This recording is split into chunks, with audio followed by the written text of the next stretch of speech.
পৃথিবী বড় স্বার্থপর, দুনিয়া বড় স্বার্থপর। দুনিয়া কাউরে জায়গা দেয় না, দুনিয়া কাউরে জায়গা দেয় না। এত মজবুত পাইলিং করে যেই বিল্ডিং বানাইলাম, দুনিয়া তারে থাকতে দেয় না। যা বেটা যা, যা তুই লাথি দিয়া বাড়ি করে যা, কবরে যা, কবরে যা। দুনিয়া কাউরে থাকতে দেয়। দুনিয়া কত ক্ষমতাধরকে মাটির নিচে ফেলাই দিছে, দুনিয়া কত সম্পদ আলাকে মাটির নিচে ফেলে দিছে, দুনিয়া কত সুন্দরী নারীকে মাটির নিচে ফেলাই দিছে, মাটির সাথে রেজা রেজা করে ফেলছে। আজ আর চেহারা নাই, আজ আর রূপ নাই, আজ আর যৌবন নাই, আজ আর ক্ষমতা নাই। এমন বাদশা ছিল পৃথিবীতে যার হাতের আঙ্গুলের ইশারায় মানুষের গর্দান উড়াইয়া দিত, যার হাতের ইশারায় উঠতো মানুষ, বসতো মানুষ। আজ বাদশারা নাই, আজ সম্পদওয়ালারা নাই, আজ মালওয়ালারা নাই। দুনিয়া কাউরে থাকতে দেয় না, কাউরে না দোস্ত, কাউরে দেয় না। দুনিয়া দাদারে আমার থাকতে দেয় নাই। আমার দাদারে আমি দেখছি, আজ আমার দাদা নাই। আমার নানারে আমি দেখছি, আমার নানা নাই। আমার দাদিরে আমি দেখছি, আমার দাদি নাই। আমার নানিরে আমি দেখছি, আমার নানি নাই। আমার বাবারে আমি দেখছি, 14 লক্ষ টাকা বাবার পেনশনের আমি সব ডাক্তারের পিছনে খরচ করে ফেলছি, বাড়ির ফসলের জমি বিক্রি করে ফেলছি। আমার বাপ যেন না মরে বারবার বারে হসপিটালে নিছি, কিন্তু দুনিয়া আমার বাপকে থাকতে দেয় নাই। আমার বাপ কবরে চলে গেছে। দুনিয়া কাউরে থাকতে দেয় না, কাউরে না, কাউরে না, কাউরে না, কাউরে না। আমার বাপ দুনিয়া কাউরে থাকতে দেয় না। তুমি থাকবা না, তুমি থাকবা না। দুনিয়ার ধোকায় পড়ো না বাপ, দুনিয়ার ধোকায় পড়ো না। মাকে বুঝান, আজ মারা বেসামাল হয়ে গেছে, আজ বোনেরা বেসামাল হয়ে গেছে, বেপরদার উৎসব তুলে দিছে। এটা যেন আল্লাহর সাথে যুদ্ধ করছে। আল্লাহ করোনা না, তুমি আরো কিছু দাও, আমরা বেপরদিকে ছাড়বো না।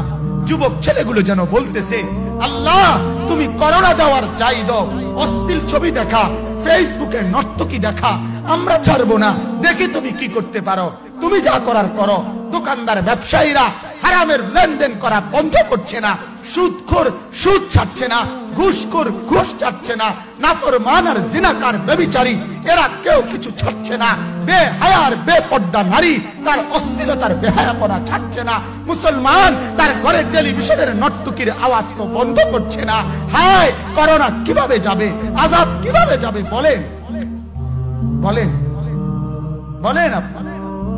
আমার বাপ ফেরাউনের উপরে তো আযাব এতদিন ছিল না, নমরুদের উপরে আযাব এতদিন ছিল না, সাদ্দাদের উপরে আযাব এতদিন ছিল না, কারুনের উপরে আযাব এতদিন ছিল না, লূত আলাইহিস সালামের কওমের উপরে আযাব এতদিন ছিল না, হুদ আলাইহিস সালামের কওমের উপরে আযাব এতদিন ছিল না, নূহ আলাইহিস সালামের কওমের উপরে এতদিন আযাব ছিল না। আজ আমরা মালিককে এই পরিমাণ নারাজ করছি, মালিক এত বেশি নারাজ। আজ 1 বছর হয়ে গেছে, 1 বছরের চাইতে বেশি হয়ে গেছে, কই করোনার মহামারীর আযাব তো যাচ্ছে না, গেছে গা। বলে আমাদের লক্ষ লক্ষ বাচ্চার পড়ালেখা বন্ধ, এরা নষ্ট হওয়ার চূড়ান্ত পর্যায়ে পৌঁছে গেছে। মোবাইল এদেরকে শেষ করে দিছে, লক্ষ লক্ষ ছেলে। গতকালকে এক মা আমার আত্মীয় ফোন দিয়া বলতেছে, সকাল 10টায় বাচ্চাটা ঘর থেকে মোবাইল লইয়া বাইর হইছে, রাতের 10টায় মা তারে ফোন দিয়া বলছে, বাপ ঘরে আসতি না, ভাত খাইতি না। বাচ্চা তারে বলতেছে, তোমার অসুবিধা কি, তোমার সমস্যা কি? মা এই কথা বইলা কাঁদা দিছে যে, শোনেন হুজুর কদ্দুর দোয়া করো।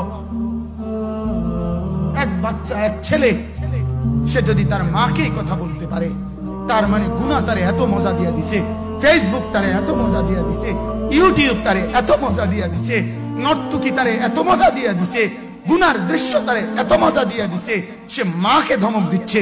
রাত 10টা বাজলে কি হইছে, রাতের 3টা পর্যন্ত দেখলে তোমার সমস্যা কি? আমার আখিরাত আমি নষ্ট করলে তোমার অসুবিধা কি? আমার জাহান্নাম আমি ঠিক করে নিলে তোমার সমস্যা কি?